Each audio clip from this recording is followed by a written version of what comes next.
ইরানি সামরিক হামলার পরিকল্পনা স্থগিত করেছেন মার্কিন প্রেসিডেন্ট ডোনাল্ড ট্রাম্প। মধ্যপ্রাচ্যের মিত্রদের অনুরোধে তিনি এই সিদ্ধান্ত নেন। ট্রাম্প জানিয়েছেন, যুদ্ধবন্ধে এখন গুরুত্বপূর্ণ আলোচনা চলছে, তবে চুক্তি না হলে যে কোনো মুহূর্তে বড় হামলার জন্য মার্কিন বাহিনীকে প্রস্তুত থাকার নির্দেশ দিয়েছেন তিনি।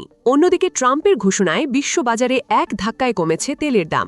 মঙ্গলবারই ইরানে বড় আকারের হামলার প্রস্তুতি নিয়েছিল যুক্তরাষ্ট্র ও ইসরায়েল, কিন্তু কাতার, সৌদি আরব এবং সংযুক্ত আরব আমিরাতের শীর্ষ নেতাদের বিশেষ অনুরোধে শেষ মুহূর্তে ট্রাম্প পিছু হটেন। উপসাগরীয় দেশগুলোর আশঙ্কা, যুদ্ধবিরতি ভেঙে গেলে ইরান তাদের উপর পাল্টা আঘাত করতে পারে। বর্তমানে পাকিস্তানের মধ্যস্থতায় দুই পক্ষের মধ্যে চুক্তি নিয়ে দরকষাকষি চলছে। ওয়াশিংটন চাইছে ইরান যেন তাদের উপর পারমাণবিক কর্মসূচি পুরোপুরি বন্ধ করে।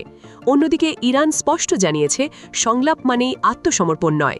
তেহরান তাদের ফ্রিজ হওয়া সম্পদ মুক্তি এবং নিষেধাজ্ঞা প্রত্যাহারের দাবিতে অনড়। এদিকে ৬ সপ্তাহের ভঙ্গুর যুদ্ধবিরতির মধ্যে দক্ষিণ লেবাননে হিজবুল্লাহর সাথে ইসরায়েলি বাহিনীর সংঘাত তীব্র হয়েছে। ড্রোন ও রকেট হামলায় রণক্ষেত্রে পরিণত হয়েছে সীমান্ত এলাকা। ট্রাম্পের সামরিক পিছু হটার ঘোষণায় বিশ্ববাজারে তেলের দাম এক ধাক্কায় ২% বেশি কমেছে।